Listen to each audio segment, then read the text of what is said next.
Hey, what's up, everybody? Welcome back to KT Confidential. This is episode 186. Today, I have the pleasure of Sylvia Richards, KT Realtor Extraordinaire, joining us. The topic today is selling in a buyer's market. And these three specific points we touch on are pricing, offers, and presentation. Enjoy the show.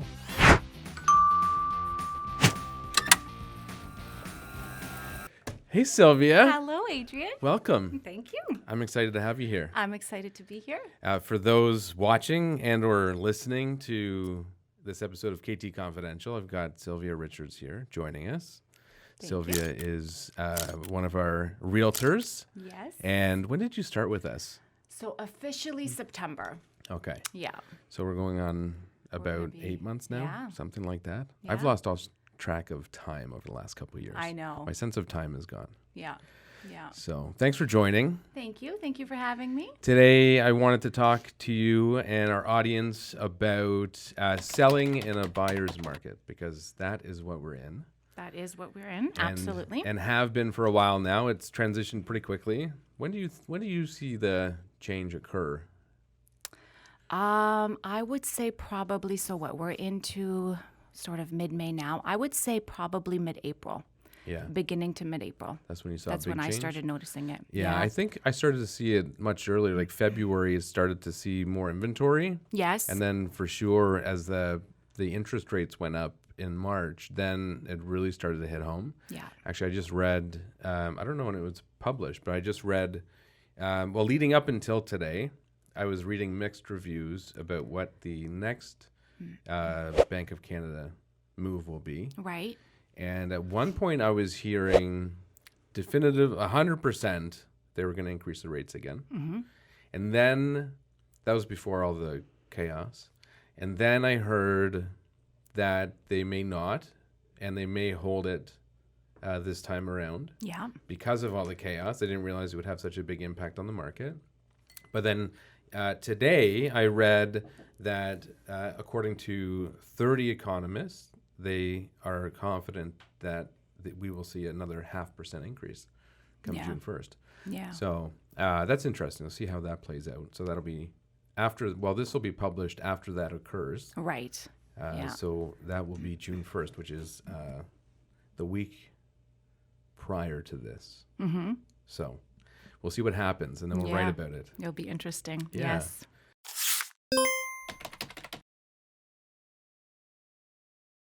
So Yeah.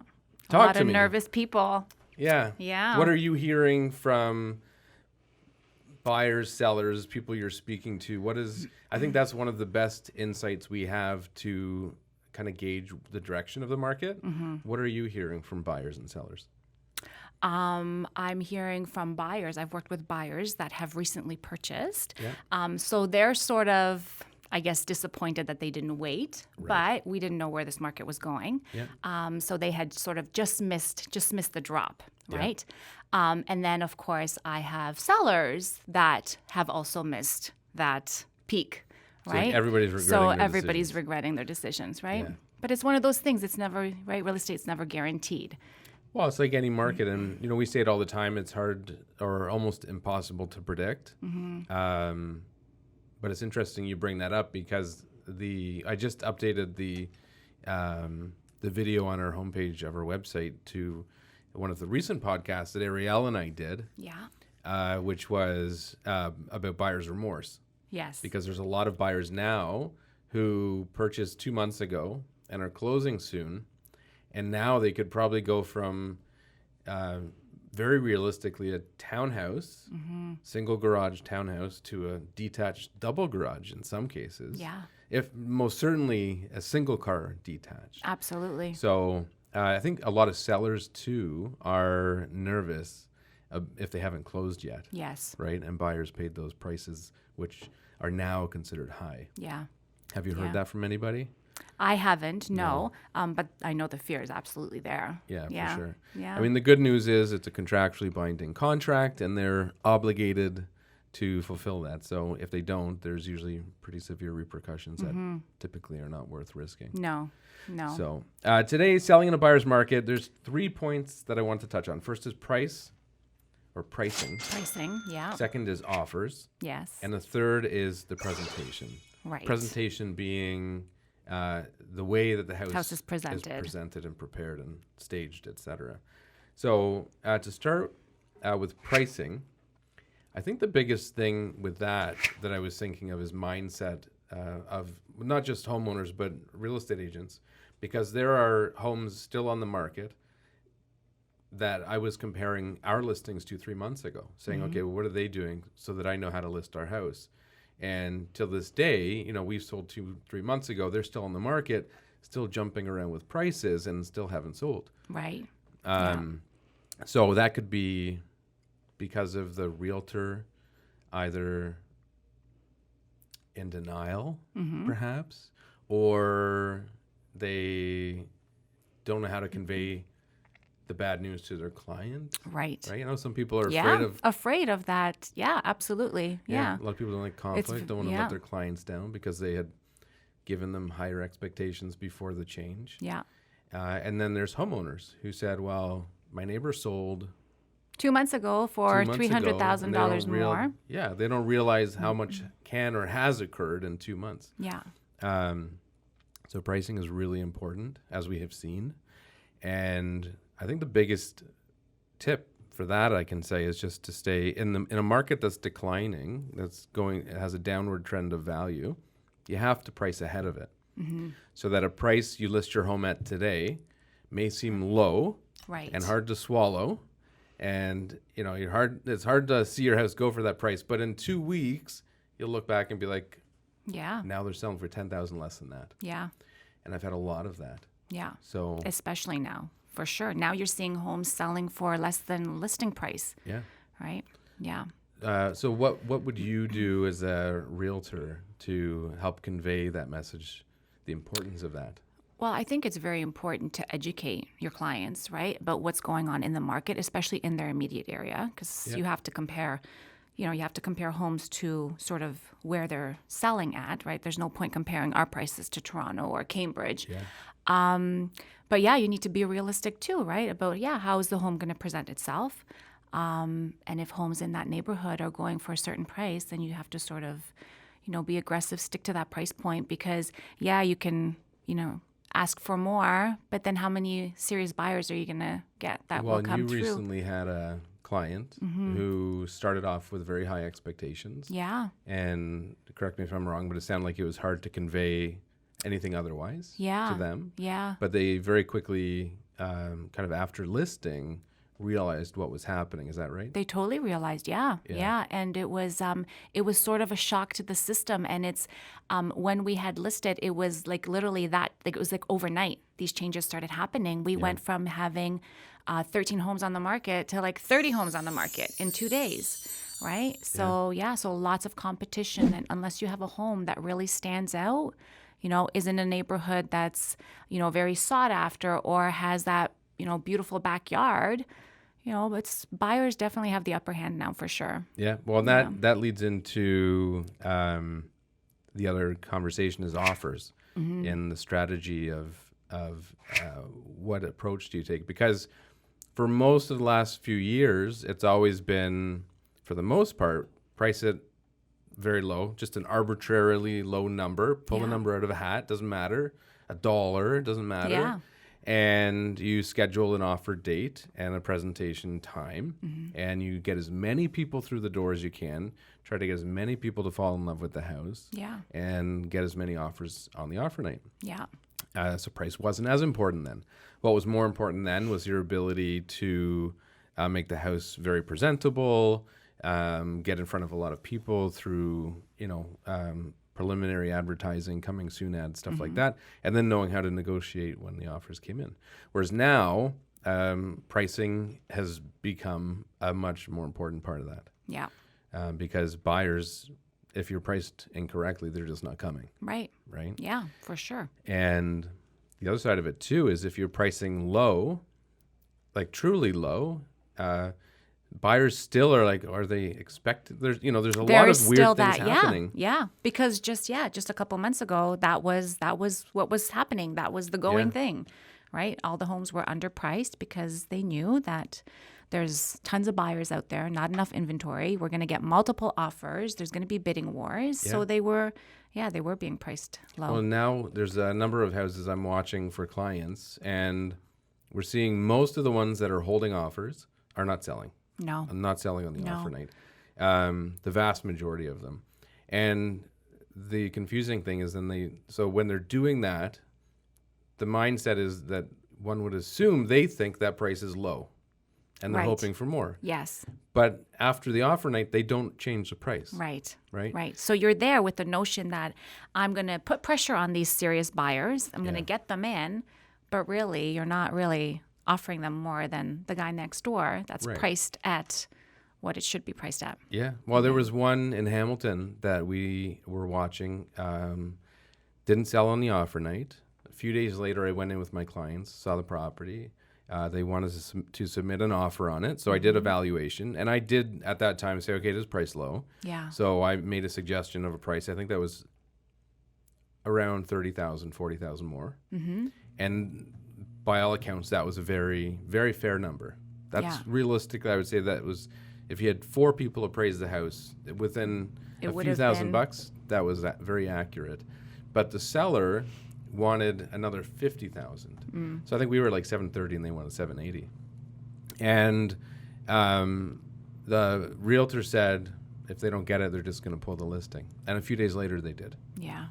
Yeah. So Which is crazy to think, right? yeah, It's not a big, large amount, right? And to pull a listing, yeah. yeah. Well, Yeah. to some, I think the challenge, and that'll be interesting to see, because there are a lot of, to that point, there are a lot of houses on the market that sellers don't need to sell. Right. They're just hopeful Absolutely. that they could have gotten what the peak of the market Exactly.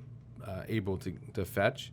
And, but that's adding to the problem because it's excessive inventory. Yeah. Yeah. So I think we'll see some of those come off the market soon. Yeah. Yeah. And that will help. Yeah, because going back to your point, when I was looking this morning, there's tons that have been on the market, like 50 days. I've seen one, I think it was 51 or 52 days Yeah. on the market. Yeah. And not much, they're not doing anything with the price, No. right? Yeah. Yeah. So, It'll yeah, be an so interesting sellers summer. don't need to sell. They're just trying to see how much they can get. Yeah. Yeah, it'll be interesting. So withholding offer or with offer strategies, option 1, price it right, take offers anytime. Yeah. Or price it high, take offers anytime, whatever. Yeah. Option 2, price low, schedule a date. Yes. Option 2 typically doesn't work, but there are exceptions. Steve Cicchetto, for the audience, one of our realtors, listed a house not long ago, 200 Giddings Crescent, and it was a very unique home. So this is in the suburbs of Milton. And it was unique because it was on a massive lot, an enormous pie-shaped lot backing onto green space, so 2 unique characteristics. And it had a beautiful pool, Yeah. saltwater pool. I think it even had waterfalls and all this. It fancy did. stuff. It had a waterfall. Not only did it have the pool, but it still had ample space, green space, right? So you could still play soccer. They could throw the ball around. I think there right? was still more It green was- space than hardscaping, Yeah. right? Yeah. Yeah, it Yeah. was very nice. Yeah. So when you have a property like that, it's unique, Yeah. right? Properties like that, you don't see them come on the market very often. Yeah. So property like that, you definitely want to have an offer night because you want to put the pressure on and you want to get people to. So you want to attract those serious buyers, right? Yes. You don't want to have people that are just don't have anything to do on the weekend and let's go Right. house looking. Exactly. So with that one, Steve decided to price it low and hold offers, and that strategy worked very well. I think they ended up selling for, I don't remember how much it was now, but they did very well with it. And that's in a market where most houses don't work that way. But when you have a unique home like that and you think your home can draw some extra attention, it's something to Yeah. consider. Yeah. In that case, I think they actually got preemptive bully offers. Yeah. Right? I think remember. they sold early. So Yeah. it does still happen, but if you have an average run-of-the-mill type of home that's relatively easy to replace, probably don't want to do that. Right. I agree. And then the big one that I think is most important is presentation. Now for sure. Yeah. Yeah. Whereas before, I know the term people say, oh, a house will sell itself. Yeah. Before that might have been the case, but now that will become a little bit more difficult, right? Yeah. So, well, and here's how it works. I think so. Presentation is always important because if you can pull on the heartstrings of somebody and get them excited about the house, even in a market where houses, air quote, sell themselves, Yeah. the ones that do it properly still sell for more. Yes. And when you're negotiating hundreds of thousands of dollars into the millions, by doing things properly, you can usually easily sell for an extra 5, 10, 20, 30, 50, $100,000. Yeah. So I think it's always important, but now it's more important from the sense that you are competing against 30 homes. Right. So why are people going to go to your home? Exactly. And the challenge now is in a market where there's no homes, everybody gets to see it. And then everybody gets to bid on it. In the market where there's 30, 40, 50 comparable homes, Yeah. You may only get through 5 people. And then maybe you get an offer, but you didn't get in front of everybody because you can only see how many homes would you show in a day? Oh, wow. For me, my rule is about 5. I mean, I've shown 7 because it was out of town and we were Right. already there. But I think you can't bombard them with too many because by the time we get to the 5th, 6th, you forget what the first one looks like, right? Okay. And I mean, we always take pictures and always take notes because I tell them you will forget. Yes. But yeah, you can only see so many in a day. And Yeah. then the excitement is gone too, right? Because now you're sort of forgetting what Yeah. it is that you're looking for, what's important to me. Everything's mismatched. Yeah, I Well, and think. it's funny because even the house of the 7 you saw, even the one that you loved, Yeah, you'll you'll forget things You'll about it. forget what 'Cause you liked everything about it. oh no, that wasn't the one with the pool. It was the other one had the pool. Or that Yeah. one had the finished basement. Everyone Yeah, So I agree. So the answer is somewhere in that 5 to 7 range, comfortably. Yeah. I've shown more, but it was, because we had to. Yeah. Out of town, whatever, busy schedules. Yeah. Lots of reasons. But let's say there's 30 on the houses on the market, which is easy. oh, for sure. Probably low. Yeah, And you get this week, the only day you have to go out is Wednesday. yeah, You're going to see 5 houses. There's 25 houses you haven't seen yet. yeah. So the question is, when your realtor is booking your appointments, which houses do they choose? Yeah, you're going to Because- choose the ones that look the best. Yeah, you're going to pick the ones that you get most excited about. Yeah. You're not going to pick the one that's empty, vacant, and doesn't look very nice. You're going That's to pick the right. one that's staged really well, that gets you excited. That's right. And on that first day, you see 5 houses. You may fall in love and buy one. Yeah. And there are 25 houses that went unseen, Yeah, right? yeah.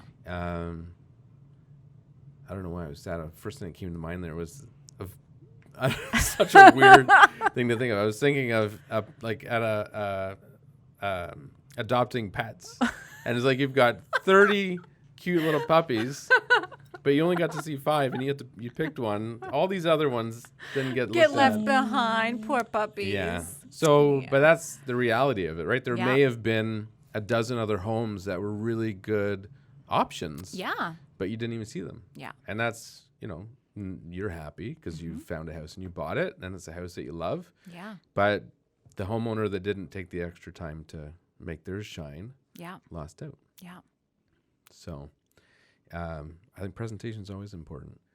for sure. Absolutely. 'Cause Yeah. Can you think of any other, outside of real estate, any products that you appreciate the packaging and presentation of, that maybe there's something that's the only reason you buy it is because of the experience of opening it up? Gosh. You're talking to somebody that hates shopping, and I'm not a girly girl. So, but I'm sure. Like, I mean, even like things like perfumes and stuff, right? When I'm buying perfume, I'm always attracted to the bottle first. I don't know what it's going to smell like, but Right. I'm attracted to the bottle, Yeah. right? So I'm going to smell the ones that look pretty first. Yeah. Because you assume it smells pretty. That's right. Right. Right. Well, same like shoes. You're buying shoes. You don't know if they're going to be comfortable. You don't Right. know if your toes are going to be crammed. You don't, but they look pretty, so you're going to try them on. Yeah. Actually, that's a really good one because you may see a house online that looks amazing Yeah. and gets you excited. You see that it's smaller than what you want, but you still Yeah. try it on. You Yeah. still go see it. Yeah. And yeah. maybe it does work for you. Yeah. I've had people that But you wouldn't notice that house if it didn't present itself nicely online. no, you'd right? see You just miss an it. You ugly just- house that's too small. Yeah. Yeah. And especially because I find like the first picture is usually of the exterior, right? Yes. Especially now we're in spring, summer's coming, spend that extra money, even if it's $100 or $200, get that landscaping done, get yourself some nice planters, because that is the first picture you're going to see, Yeah. right? If your garage needs a little paint job, paint your garage because the paint's peeling because Yeah. you're facing the sun.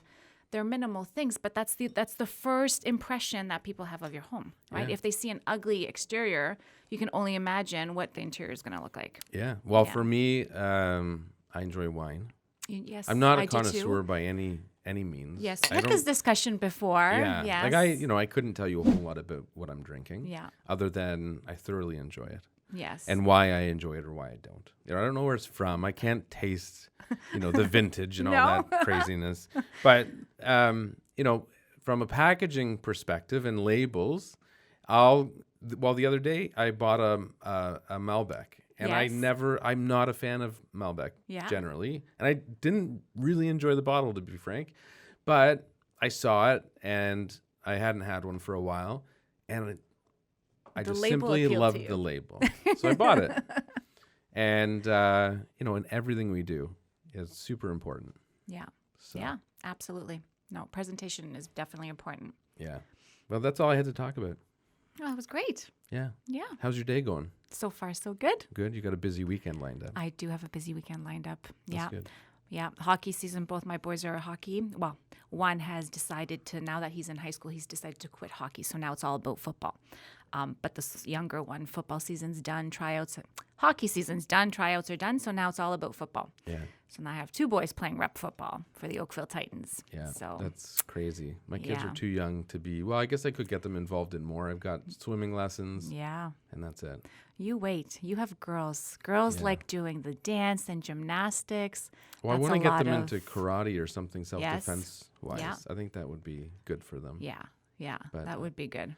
I did Taekwondo growing up. Did you? I did. My wife did. I think she did Taekwondo also. Yeah. She was competitive. Oh. Yeah, she Oh. was really good. She can kick your She butt. threatens me. Yeah, Yes. yeah. When I'm out of line, she threatens me. When we first met, she would do certain things like to my wrist and stuff, and I'd just be like, "Stop it! Like that shit hurts." Yeah. So, anyways, I think those are all great skills for kids. Yeah, So, definitely. good. For Well, sure. you have a fun, busy weekend. Hopefully, you have nice weather for it. I think so. I think we're supposed to have, I think Sunday's supposed to be nice. Yeah. Yeah. You have plans? Yeah. My brother's coming down. Nice. He lives in Huntsville. Yes. You went to see him last weekend. I went to see my dad. Oh, okay. So he was Yes, there. Okay. he lives in Tiny. My brother's in Huntsville. My two brothers in Huntsville. So Dan, my younger brother, he's coming with his daughter and son, so my niece and nephew, and they're coming tonight. Oh, good. Yeah, and the reason is it was my niece's birthday a week ago. So my Yeah. wife, Alicia, she's going to take our daughter and our niece for pedicures tomorrow morning. Oh, nice. Yeah. Very and nice. Dan and I are going to hang out and drink. Good. Yeah, Good. and catch up. You gonna So play some guitar? I have a You're gonna guitar. keep the neighbors up? You No. did that one time, I remember. We did? Yeah, you did. Well, the guy that played the guitar got deported. So that's a conversation for another podcast. I don't have any guitar players in the house anymore. Okay. But I do have a guitar, and so maybe I'll You don't maybe play I'll the keep guitar? you up tonight. No. Why do you have a guitar if you don't play the guitar? You just want to I- look no, cool. You want to Alicia look like a said musician. she wanted to learn the guitar one year, Okay. so I bought it for her for Christmas, but I didn't get her lessons. Ah. So then it's been yeah. a running joke that I'm not good at buying gifts. Yeah. So we've got Yeah. the guitar sitting down there collecting. I got a dust. ukulele when COVID Really? first started. Yeah. Because I'm like, And? we're going to learn how to play the ukulele. No, I couldn't get my fingers. Like, The ukulele, what is stretch. that's a little That's a a little little, the yeah. little guitar. little Did you guitar. hold it up here like this? Yeah. Okay. Yeah. But my fingers just didn't twist properly. I don't know. I Interesting. couldn't. Yeah, that's my hard the hard part is Yeah. I mean Yeah. the whole thing is It was too much difficult. focus on the fingers. Yeah. Yeah, too much focus on this hand and not enough on this hand. Yeah, I hear you. Well, there's a goal Yeah. for the summer. We both That's it. learn a stringed You learned the instrument. guitar, yeah. All right, we'll have a concert. Okay. That's it. Well, thank you for joining. Well, thank you for having me. Have a good weekend. Yes, you too. Thank you. Hey, everybody. Thanks for listening or watching episode 186 of KT Confidential. If you enjoyed the podcast today, Make sure you subscribe and leave a comment, because that's how we understand how the message is received. If you're enjoying what we're talking about, maybe you have a topic you'd like us to discuss. And thank you for watching. Make sure you subscribe. New episodes every Monday at 6. Or was it 6:30? Ian? 6:30. 6 o'clock. 6 o'clock every Monday.